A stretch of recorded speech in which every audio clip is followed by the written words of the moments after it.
Hey everyone, welcome to another episode of Itchy Mysteries. I'm your host, John Lorden. Thank you for joining me here today. Feels like it's been a while since I've been in the screening room. I'm really excited about today's movie because it's been a little bit of a point of contention on the channel. I know I've seen some conversation threads where some people argue about this topic, or at least about the person who is known for this topic. I myself have some strong feelings about this person. We are talking about Missing 411, the film, based on the series of books by David Paulides. Now, if you don't know David, he is a former police officer, now turned author.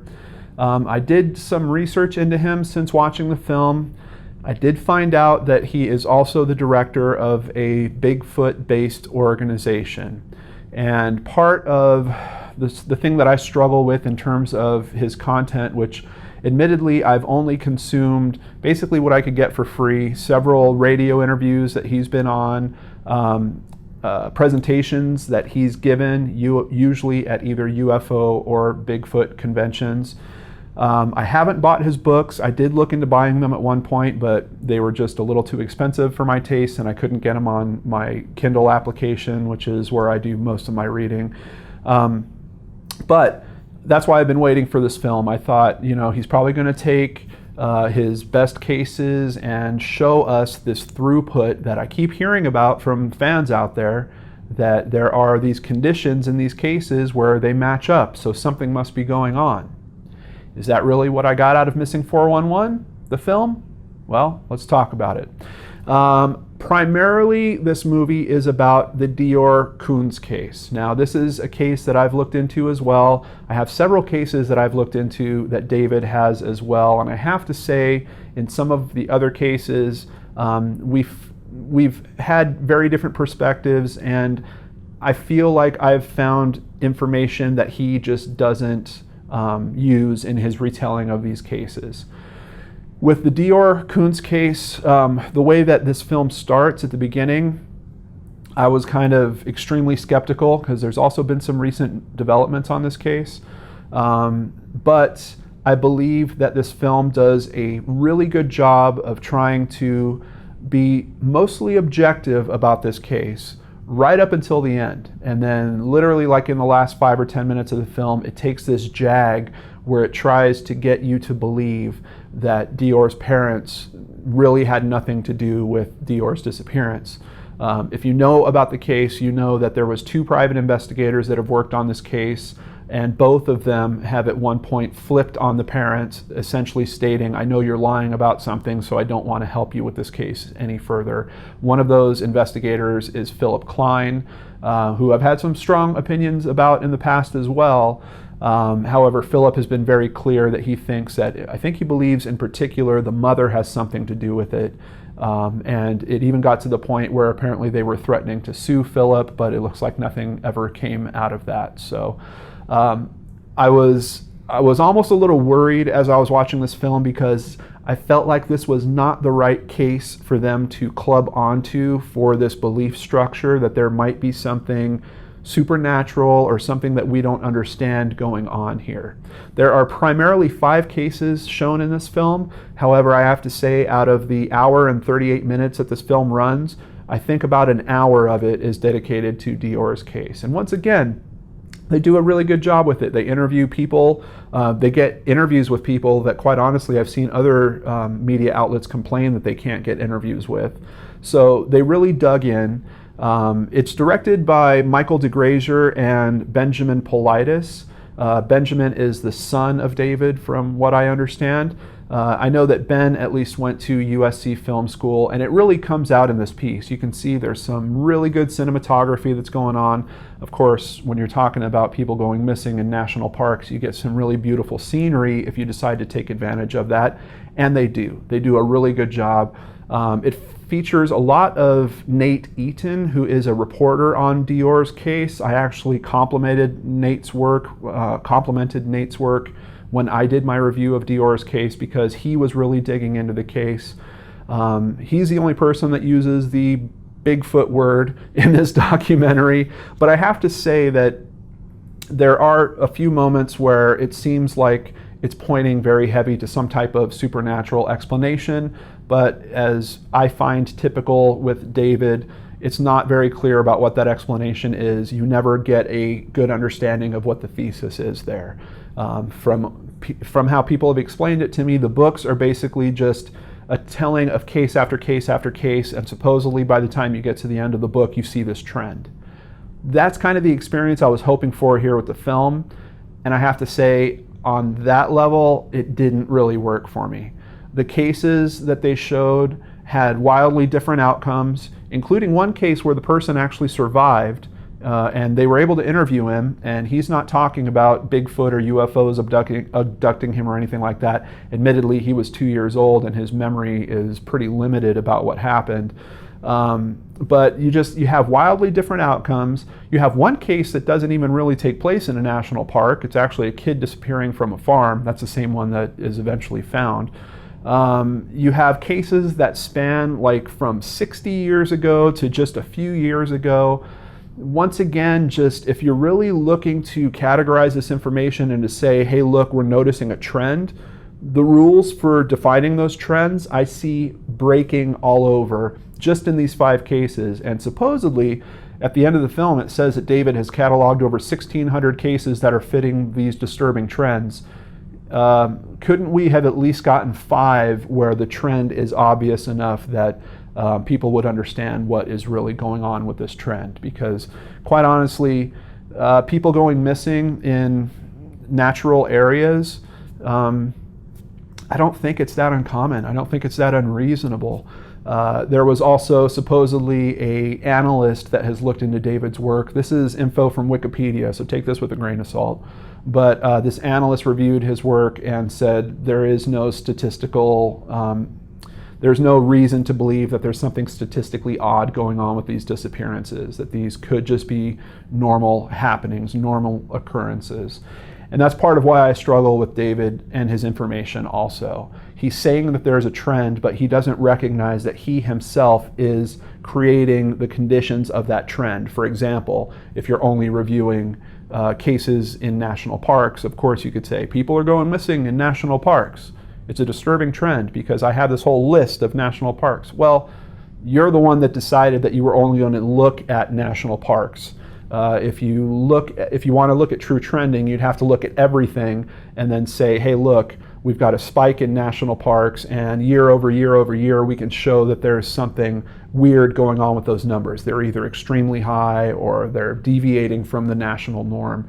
We don't get anything, at least in the info that I've reviewed, we don't get anything in terms of good data analysis like that from David, and this film seems to follow suit. David is in this film very little. Basically, his voice is used from a radio interview, and that's about it. He's never on screen. It doesn't sound like he did any voiceover specifically for this film, but he is billed as a producer of this film. And like I said, the filmmakers seem to take a really good objective approach to Dior's case until the end. The other cases are covered fairly for what they are. Some of them, 60 years old, so how many interviews can you get? How much of that story can you really bring back to life? And admittedly, those are short segments in this film. One case in particular, they found the remains of the boy. So we don't have that the boy disappeared, but in that mysterious case, they're saying that, well, the area where we found those remains was searched before.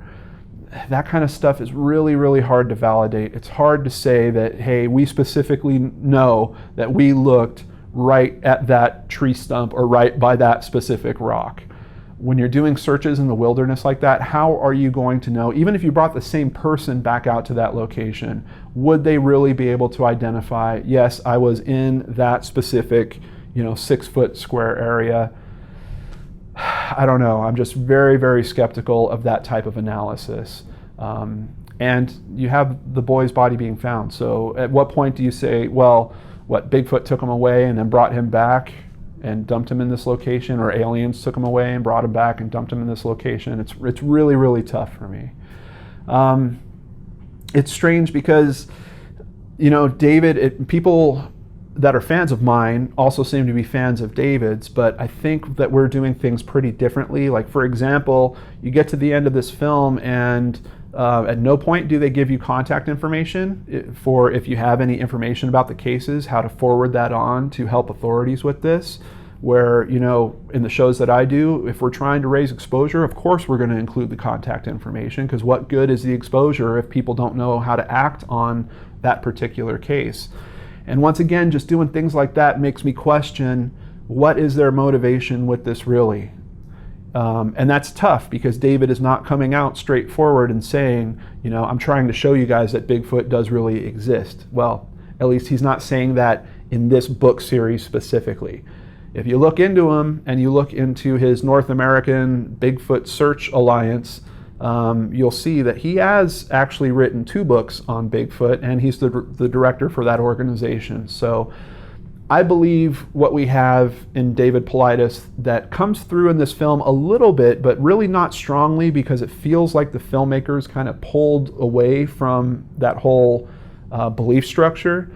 I think we have a very bad confirmation bias going on here. I think David is trying to prove that Bigfoot exists, and he's attacking it from both sides. He's got people supposedly doing scientific research and collecting samples with his organization over here, and then he's looking for cases that fit the mold of the possibility of being Bigfoot related over here, and he's hoping at some point that some of these are going to intersect, or there's going to be some connection between the two, and then he can say, look, I told you guys I was right the whole time, and by the way, if that one case connects, then I've got 1,600 others where it's also Bigfoot. That is a really tough spot to come from if you're trying to really investigate these things and be objective about them. And I can tell, especially when he retells the version of Elisa Lam as he retells it, where the blood was removed from her body, must be something supernatural that took all the blood out. But if you do a little research, you can find out very quickly that that is a normal part of the decomposition that happens when a body is within water.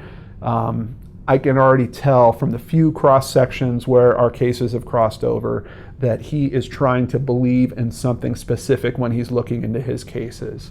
I don't know if that's the same for all 1,600. I can only say in a handful, like, you know, I think we've had 3 or 4 cases that have really crossed over like that. But this film is the perfect example of one of them, because that hard pull that it takes at the end to convince you that Dior's parents weren't really involved. Well, apparently after production of this film, the authorities in that area have named them as suspects. And that's on top of the 2 private investigators that used to work for them that also believed that they had something to do with this kid's disappearance. So if the point of this film is to convince you of what I believe David's motive is in terms of believing something supernatural, using Dior's case is probably a pretty significant failure. If you don't look at it like that, and you don't really have to, because like I said, David's in it for like 5 minutes. There's one other dude that supposedly, I don't know, he's supposedly an expert, but I think he's just a filmmaker. And he keeps talking about how odd these things are, and there's no way that a kid could travel up there on his own. If you take out about 7 minutes of strange opinion that's kind of interjected in this film, it is a very good documentary. That's how I feel about it. It's rated 6.7 on IMDb right now. I can see that in some reviews, people are also upset that there is no real throughput that's connecting these cases. Other people seem to be fine with that because they're fans of the book, and they're like, well, I wish that you could have just done more cases and then we would have seen the throughput. I haven't read the book, so I don't know if it's really there or not. I bet that's a bridge I'm going to have to cross someday. I'm just not really jumping into it too quickly because unfortunately the information that I've seen from his own presentations has not given me a very strong feeling of being able to believe that point of view, and the main point, that he has not been clear about his central thesis. It's mind-boggling. Just come out with it. Just say it, David. Tell us what you believe and let us go at it. He's even made comments very clearly that he won't say what he believes because he's afraid that people are just going to write him off as some kind of nut job or whack job or something like that. So, you know, I have to question people when your intention is not upfront and completely clear, then what is really going on here? And if you look into his other avenues of interests, I think his intention kind of becomes clear. But I'll have links down below to both the Wikipedia, which I have to admit, it seems like it's slanted very strongly against him at this point. Of course, that changes as people update it, but right now it seems very strongly slanted against his beliefs, particularly with Bigfoot and how that relates to Missing 411. But I'll also include a link to that Bigfoot organization that he's the director of, so you can check that out as well and see if there's anything there. I know many of you have read his books and will continue to read his books. I don't want to dissuade you from doing any of that. I hope that it raises your interest in these cases, but I personally feel like trying to push the belief structure into something supernatural on these very real-world tragedies that can be explained by natural occurrences, I don't know if I completely understand the value in doing that and presenting those cases in that way. And that's why I kind of don't do that on my channel. But all right, Missing 411. Cinematography, great. Music, didn't really notice it too much, which is good because I was worried that they were going to try to go the creepy way with it. Some odd messaging in terms of David's beliefs that really don't even jive with the information that's presented very well. For example, if it is supposedly Bigfoot that's doing this, then why in so many of these cases in this film are they saying that no hair is found on the clothes, no blood is found? They're basically trying to rule out that there was an animal attack. Well, what would it look like if Bigfoot took a little boy and then did something with him and then you found the bones later? Wouldn't it kind of look like an animal attack? So I'm very confused at the message within this film. That's the main thing. But if you remove all that, there is a very good documentary about Dior Kunz in here. There's a couple of other stories that are pretty compelling. They're edited well. It's clear to me that these directors understand pacing.